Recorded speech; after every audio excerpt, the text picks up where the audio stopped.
பிஹுட் channel அன்பர்களுக்கு இனிய வணக்கம். நான் உங்கள் மன்னை மகாலட்சுமி, ஏஎல்பி ஜோதிடர்.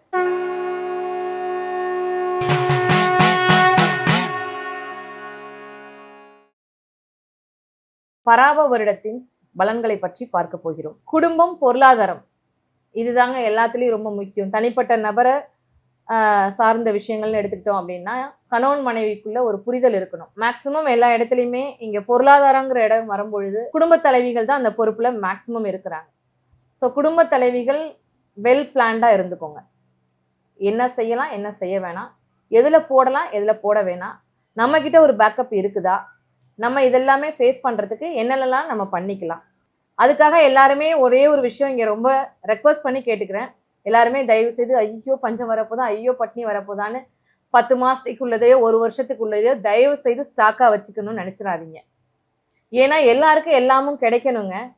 நமக்கு வரப்போகுதுன்னு சொல்லிட்டு நம்ம எல்லாருமே ஒரு 2 நாள் மழைக்கு கூட நம்ம அது மாதிரி தான் பண்ணுறோம்.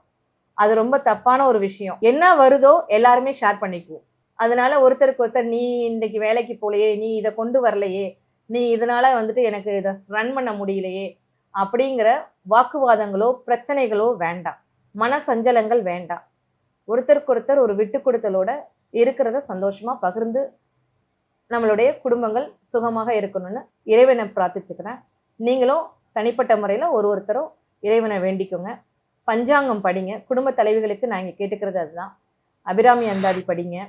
வீட்டில் காலையிலே ஒரு விளக்கு பொருத்தி வீட்டில் வந்து சாமிக்கு நீங்கள் உங்களுக்கு என்ன தெய்வம் பிடிச்சிருக்குதோ இந்த கஷ்டங்கள் எங்களை தாக்காம காப்பாற்றி விடுங்க அப்படிங்கிற மாதிரி ஒரு விதமான வேண்டுதலை குடும்ப தலைவிகள் ஆகிய நாம் ஒருத்தரும் வைக்கும்போது கண்டிப்பாக நமக்கு ஓங்கி அடிக்கிறது தாங்கி அடிக்கும்னு சொல்லுவாங்க இல்லையா?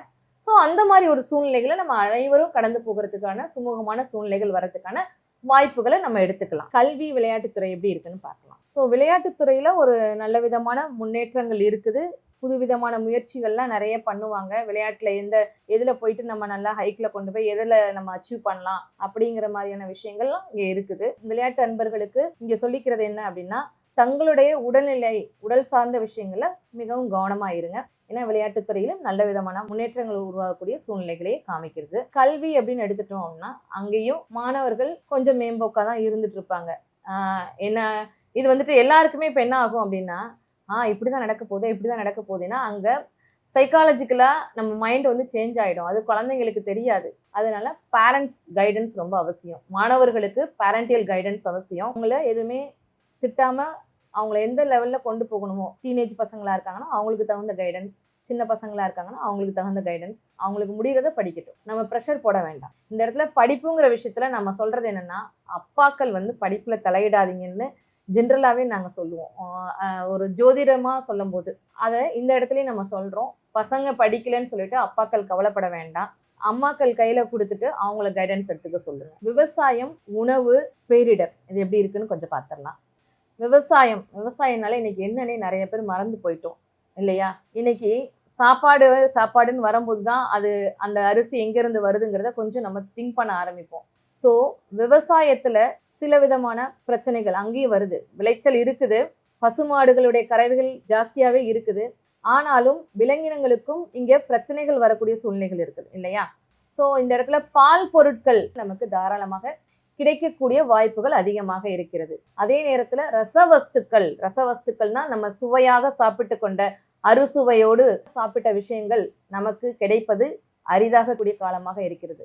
இங்கே சர்ப்பம்னா யாரு அப்படின்னு பார்த்தோம்னா நாகம். சர்ப்பத்தினுடைய பெருக்கம் இருக்கிறதுக்கான வாய்ப்புகளாகவும் காமிக்குது. இந்த இடத்துல நம்ம தெய்வத்தை தான் கும்பிட்டுக்கணும். சர்ப்பத்தோட பெருக்கம் இருக்குன்னா மனமுருகி தெய்வத்தை வேண்டிக்க வேண்டியதான். பூச்சிகளுடைய தொல்லைகள் இருக்கும், என்ன பண்ணும் அப்படின்னா அது விவசாயத்தை கொண்டு போய் பாதிக்கும். இயற்கையா நம்ம பார்க்கும்போது, இயற்கைன்னு எடுத்துக்கும் போது நமக்கு மழை பார்த்தீங்கன்னா நம்ம எக்ஸ்பெக்ட் பண்ணாத மழை பெய்யும். திடீர்னு மழை பெய்யலாம், திடீர்னு வெயில் அடிக்கலாம். வெயிலும் பார்த்தீங்கன்னா உஷ்ணம் வந்து ரொம்பவே அதிகமாக இருக்கும். நீங்கள் எதிர்பார்க்குற மாதிரி இருக்காது. நம்ம வந்து ரிமெடியாக முடிஞ்ச அளவுக்கு வெளியில் போகிறீங்க, வயசானவங்க, குழந்தைங்க, பெண்கள் இவங்கெல்லாம் வெளியில் போகிறீங்கன்னா ஒரு வாட்டர் பாட்டிலோட போங்க. அந்த உஷ்ணத்தை தாங்க முடியாது, நம்மளால் வெக்கையை தாங்க முடியாது. முடிஞ்ச அளவு உடம்புல நீர் சத்து குறையாமல் பார்த்துக்கணும். அடுத்தது மழைன்னு பார்த்துட்டிங்கன்னா, மழையில் நமக்கு காற்று வந்து எந்த மாதிரியெல்லாம் வீசும்னு தெரியாது. எந்த மாதிரி வேணாலும் வீசலாம். திடீர்னு வந்து புயல்கள் உருவாகிறதுக்கான வாய்ப்புகள் நிறையவே இருக்குது. புயல் உருவாகும் போது காற்று உருவாச்சுன்னா ஒன்று வறட்சியை கொண்டு வந்துடும், இல்லைன்னா அதிக மழையை கொண்டு வந்துடும். எக்ஸ்ட்ரீமாக தான் எல்லாமே காமிச்சிட்டு இருக்குது. ஸோ வந்துட்டு அளவுக்கு அதிகமான மழை. ஸோ பேரிடர் காலங்களை நம்ம எதிர்நோக்கக்கூடிய சூழ்நிலைகளையும் நம்ம மனசு தயார்படுத்திக்கணும். இந்த பராப வருடத்துல சமுத்திரங்கள் கொந்தளிக்கும் அப்படின்னா கடல்களுடைய கொந்தளிப்பு ஆக்ரோஷமா இருக்கிறதுக்கான வாய்ப்புகள் இருக்குது. ராட்சத அலைகள் உருவாகிறதுக்கான வாய்ப்புகள் இருக்குது. இது எல்லாமே பிரபஞ்சத்தோட 5 பஞ்சபூதங்களோட விஷயங்கள் தான் இங்க நடந்துகிட்டு இருக்குது. ஸோ 5மே வந்துட்டு ஆக்ரோஷமா இருக்காங்க. அந்த ஆக்ரோஷமா இருக்கிறத நம்மளால முடிஞ்சது அங்க என்ன பண்ணலாம்னா நிவர்த்தியா பாக்குறது, தெய்வத்தை வேண்டுவோம், பஞ்சபூதங்களை வேண்டுவோம், பஞ்சாங்கத்தை படிப்போம். தினமே பஞ்சாங்கம் படிங்க. பஞ்சாங்கங்கிறது வேற ஒண்ணுமே கிடையாது. நீங்க பஞ்சாங்கத்தை எடுத்து வச்சு படிக்கிறதுன்றது கிடையாது. அதுல எனக்கு என்ன எழுதியிருக்கு, என்ன பண்ணியிருக்குன்றது எனக்கு புரியலன்றது மாதிரி வேண்டாம். ஒண்ணுமே கிடையாது. அன்றன்றைய தினம், பேச்சுவாக்குல சொல்றது என்ன, கிழமைன்னு சொல்லுவோம். கிழமை என்ன, அன்றைய நட்சத்திரம் என்ன, அன்றைய திதி என்ன, அன்றைய கர்ணம் என்ன, அன்றைய யோகம் என்ன, இதெல்லாமே படிங்க போதும். இந்த பராப வருடத்துல மருத்துவம் விஞ்ஞானம் எப்படி இருக்குன்றத கொஞ்சம் பார்த்துடலாம். மருத்துவம்னு எடுத்துக்கும் போது புது புது விஷயங்கள் கண்டுபிடிக்கிறதுக்கான வாய்ப்புகள் இந்த இடத்துல வருது. ஏன்னா நோய்கள் எந்த அளவுக்கு இன்க்ரீஸ் ஆகுதோ, இன்னைக்கு வந்துட்டு ரொம்ப பெரிய ஒரு அபரிவிதமான வளர்ச்சியை நம்மளுடைய மருத்துவத்துறையில நம்ம கண்டுபிடிச்சிருக்கோம். நிறைய விஷயங்கள் புதுசு புதுசா, என்ன ஒரு சின்ன வியாதி வந்தாலும் அதுக்கு இமீடியட்டா சொல்யூஷனும் இருக்குது இல்லையா? ஸோ அந்த மாதிரியான இப்போ வரக்கூடிய வியாதிகளுக்கு புது புது வியாதிகள் வருதுன்னு நம்ம சொல்றோம், நோய்கள் வருதுன்னு சொல்றோம். அதுக்கான ரிமெடிக்கு மருந்தும் கண்டுபிடிக்கிறதுக்கான வாய்ப்புகளும் இங்கே உண்டு. அது புதுசா புதுசான மருந்து கண்டுபிடிக்கும் போது ஆட்டோமேட்டிக்காக அங்கே விஞ்ஞான வளர்ச்சியும் நல்ல சூழ்நிலைகளே காத்துட்டு இருக்குது. விஞ்ஞானம்னு பார்த்தீங்கன்னா இயந்திரங்கள் அபரிவிதமான வளர்ச்சி. இயந்திரங்கள் நமக்கு தேவை ஆக ஆக என்ன நடக்கும், அந்த தேவையை பூர்த்தி பண்றதுக்கு எதெல்லாம் பண்ணலாம்னு யோசிப்போம். ஸோ அங்க நமக்கு இன்னைக்கு அழகா ஸ்டவ் வச்சிருக்கோம், சமைச்சிட்டு இருக்கோம், முடிஞ்சிருச்சு. அப்போ ஸ்டவ் இல்லை, எங்க போறோம், இண்டக்ஷன் ஸ்டவ்வுக்கு போறோம். இண்டக்ஷன் ஸ்டவ் போறோம்னா எல்லாருக்கிட்டையுமே இண்டக்ஷன் ஸ்டவ் கிடையாது. அப்போ உற்பத்தி பண்ணி ஆகணும் இல்லையா? ஸோ இதெல்லாம் ஸோ மெஷினரிஸ்ல நமக்கு என்ன தேவை, இதை ஷார்ட் அவுட் பண்றதுக்கு இதை என்ன பண்ணலாம் அப்படிங்கிற திங்கிங்ல அங்க மிஷினரிஸோட வளர்ச்சிகளும் இந்த இடத்துல இருக்குது. சாகசங்கள் மூலமாக மிஷினரிஸ் வளர்ச்சிங்கிறது சாகசங்கள், புது புது சாகசங்கள் நம்ம செய்யறதுக்கான, அதன் மூலமாக லாபம் ஈட்டக்கூடிய வருடமாகவும் இந்த வருடங்கள் இருக்கிறது. இந்த பராப வருடத்துல அரசியல் சமூகம் எப்படி இருக்குன்னு நம்ம பார்க்கலாம். அரசியல்னு எடுத்துக்கும் போது இப்போ நம்ம எலெக்ஷனை எதிர்நோக்கி காத்துட்டு இருக்கோம். ஒரு 4 ஸ்டேட்ஸ் கிட்ட எலெக்ஷனை எதிர்நோக்கி காத்துட்டு இருக்கோம். அப்பார்ட் ஃப்ரம் திஸ் எலெக்ஷன், ஏன்னா பராப வருடமும் ஆரம்பிக்க போகுது. ஆல்ரெடியே நம்ம எல்லாருமே ஒரு கேள்விக்குறியில நாளைக்கு என்ன நடக்க போகுது, இன்னைக்கு என்ன நடக்க போகுதுன்ற ஒரு கேள்விக்குறி நமக்கு போய்கிட்டு இருக்குது. நம்ம எந்த நாட்டு தலைவர்களையும் தனிப்பட்ட முறையில இங்க சொல்லல, இன்னார் தான் அப்படிங்கிறத. நான் யாருன்னா நம்ம யாரையும் நம்ம மனசு நோகிறதுக்கு விரும்பல. கிரகங்களுடைய சூழ்நிலைகள் நம்மளுக்கு இங்க ஆக்டிவேஷனா போய்கிட்டு இருக்குது. ஸோ அந்த கிரகங்களுடைய சூழ்நிலையை பேஸ் பண்ணி நம்ம பார்க்கும்போது அரசியல் தலைவர்களுக்கு இந்த காலகட்டம் கொஞ்சம் கவனத்துக்குரிய காலகட்டமாக இருக்கிறது. ஏன் அப்படின்னு பார்த்தீங்க அப்படின்னா, அரசியல்னு எடுத்துக்கும் போது எந்த கட்சி ஆட்சிக்கு வந்தாலுமே மக்கள் பிரச்சனைகளை சந்திக்க போறாங்க இந்த பராப வருடத்துல. இந்த பிரச்சனைகள்ன்றது இது பொதுவிதமான பிரச்சனைகள். இன்னைக்கு இந்த தலைவர்கள் வந்தாதான் அப்படிங்கிறது இதுல இல்லை. எந்த தலைவர்கள் வந்தாலும் அவங்க ஆன்சரபிள் பர்சனா போகும்போது நம்மளுக்கு நிலைப்புத்தன்மை இல்லாத ஒரு அரசியல் சூழ்நிலைகளும் உருவாகிறதுக்கான வாய்ப்புகளும் இருக்குது. பொருளாதாரத்துல பிரச்சனை வரும்பொழுது நம்ம எல்லாருமே யாரை சாடுவோம் அப்படின்னு சொன்னா, ஆல்டர்னேட்டா தலைவர்களை தான் நம்ம சாடுவோம். இது சரியில்லை, அது சரியில்லை, அது சரியில்லை அப்படின்னு சொல்லிட்டு. நம்மளுக்கு போர்ன்றது பதற்றத்துக்குரிய சூழ்நிலைகளாகவே நம்ம எடுத்துக்கிறது இல்லை. எப்பவுமே நம்மளுக்கு பழைய சூழ்நிலைகளை இல்லாம 3 விதமான படைகளும் எப்பவுமே ஒரு அலர்ட் நிலையில இருக்கக்கூடிய ஒரு சூழ்நிலைகளாக இருக்குது. இந்த இடத்துல அவங்க எல்லாருக்குமே நம்ம ரொம்பவே நன்றி கடன் பட்டிருக்கோம். அதனால முடிஞ்ச அளவுக்கு நம்ம தலைவர்களுக்குள்ள ஒரு ஒற்றுமையும் ஒரு விதமான ஈகோ டச் இல்லாம, ஈகோ டச் தாங்க இங்க, வேற ஒண்ணுமே பண்ணல, ஈகோ டச் தான் இங்க வேலை செஞ்சுட்டு இருக்குது. நீ பெரியவனா, நான் பெரியவனா, அந்த ஈகோ டச்லேருந்து வெளியில் வந்துட்டோம்னா பிரச்சனைகள் முடிஞ்சிச்சு. வீட்டுக்குள்ளே நம்ம சின்ன சின்னதாக பிரச்சனைகள் வரும்போதே அந்த ஈகோ டச் இருக்குது. இப்போ அது நாளாக மாறி போய் நிற்கும்போது அந்தோட இம்பேக்ட் ஒரு இடத்துல யார்கிட்ட என்ன இருக்குதோ அப்போ அங்கே ஸ்டாப் பண்ணுறாங்க.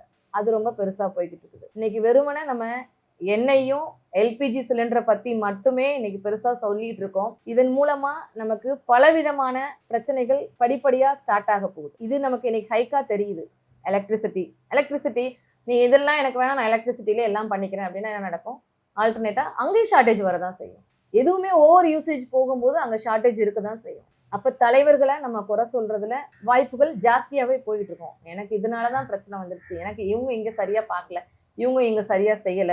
அப்போ ஆட்டோமேட்டிக்கா சமூகத்துல ஒரு விதமான தேவையில்லாத ஒரு இல்லீகல் விஷயங்கள் நடக்கிறதுக்கான வாய்ப்புகள் நிறையவே இருக்கும். இது எல்லாமே வராம இருக்கணும்னு நம்ம கடவுளை தான் பிரார்த்திச்சுக்க முடியும். சமூகத்துல மக்களுடைய மனம் வந்துட்டு ஒரு விதமான வெறுப்பு தட்டி போயிடும். இது எல்லாமே ஓரளவுக்கு ஷார்ட் அவுட் பண்ணி சால்வ் பண்ணணும்னா அப்போ மக்களாகிய நம்மளுக்கு ஒரு விழிப்புணர்வு இந்த இடத்துல இருக்கணும். நம்ம யாரையும் பயமுறுத்துறதுக்காக சொல்லல, பராபவரிடம் இப்படி இருக்க போது அப்படி இருக்க போதுன்னு பயமுறுத்துறதுனால என்ன நடக்க போகுது? நடக்கிறது ஏதாவது நின்ற போதா? கிடையாது. நம்மளுக்குள்ள ஒரு ப்ரிகாஷனரியா ஒரு பிளானிங் எடுத்துக்க வேண்டியதான். தேவையில்லாத செலவுகளை குறைச்சிக்குவோம். தயவு செய்து சாப்பாடை வேஸ்ட் பண்ணாதீங்க. நம்ம 2 வேளை சாப்பாடு சாப்பிட்டாலும் அதுக்கு நம்மளை தயார் பண்ணிக்கணும். ஒரு வேளை சாப்பாடு இருந்தாலும் அதுக்கு நம்மளை தயார் பண்ணிக்கணும். இதுதான் பண்ண முடியுமோ இல்லையா நம்ம ஒருத்தருக்கு ஒருத்தர் அடிச்சுக்கிட்டு பிடிச்சிக்கிட்டு இருக்கிறதுக்கான சூழ்நிலைகளை நம்ம வளர்த்துக்க கூடாது. அதை தான் இந்த இடத்துல நாங்கள் வந்துட்டு ரெக்வஸ்ட் பண்ணி கேட்டுக்கிறோம். நான் உட்பட எல்லாருமே தான் சந்திக்க போகிறோம். சமூகன்ற நம்ம அரசியல்ன்றதோட இன்டர்லிங்க் பண்ணி பிரச்சனைகள் வராமல் முடிந்த அளவுக்கு நம்மளுடைய மனங்களை கொஞ்சம் தயார் நிலைப்படுத்திக்கணும். அவ்வளோதான். நன்றி.